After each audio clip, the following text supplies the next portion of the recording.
Hey guys, today I'm going to share with you a great recipe for a Sunday night dinner. It's my eggplant lasagna.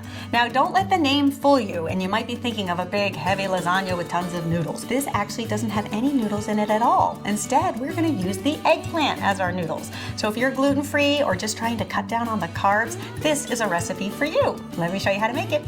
So the first thing we're going to do is prepare our eggplant. So you're going to take out 3 good-sized eggplants and just slice them about 1/4 inch thick. You're going to transfer all of these slices to a parchment-lined cookie sheet. Now at this point, if all of this eggplant will not fit on 2 or 3 cookie sheets and you can't fit it all in your oven at once, not to worry, you could totally do this step in stages. Then we're going to drizzle our eggplant with a little bit of olive oil on both sides and then season with salt and pepper, just to taste on both sides. Then we're going to bake our eggplant at 375 degrees for about 7 minutes on each side. So halfway through, you just go in there and flip them. Then you can go ahead and remove the eggplant and allow them to cool while we prepare our sauce. In a large saucepan, you're just going to add 2 cans of tomato sauce, just the plain tomato sauce. We're going to add our own seasonings to it, so you don't want to get anything that actually is pre-seasoned. And then to that, we're going to add 2 cloves of minced garlic, some salt and pepper to taste. And just for a little bit of a kick, I also like to add 1/4 teaspoon of red pepper flakes, but if you don't like spicy things, you could definitely leave it out. And we're just gonna let this sauce simmer for about 10 to 15 minutes, just to allow that tomato sauce to sweeten up. Meanwhile, we can create our ricotta filling. So in a bowl, you're gonna add 2 cups of whole milk ricotta cheese. And then I also like to add 2 eggs, just to give this filling a little bit of a silky smooth texture. And go ahead and just whisk that up until it's nice and combined. And 1/4 cup of freshly chopped basil. Then to assemble our lasagna, here's what we're gonna do. In a large gratin pan, we're gonna add a little ladle full of sauce.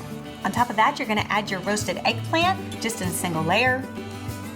Then on top of the eggplant, you're going to add a layer of the ricotta cheese mixture. Just go ahead and dollop it around and spread it with a spatula. And then on top of that, you're gonna add 1/4 cup of shredded mozzarella cheese. And you're basically going to repeat this exact process until you end up with 3 layers of eggplant, cheese, and sauce. And then the final step is just to cover the top with some more shredded mozzarella cheese. Then we're gonna take our casserole and pop it in the oven at 375 degrees for just about 15 to 20 minutes. You'll know that it's done when the cheese starts to melt and bubble and all of that eggplant and cheese is cooked through. You do wanna give it a good chance to cook through because remember we did put the egg in that ricotta cheese and you wanna make sure that that's actually cooked. Once the lasagna is done, you can take it out of the oven and just garnish with a little bit more freshly chopped basil. And then you can go ahead and serve this family style and let everybody dig in.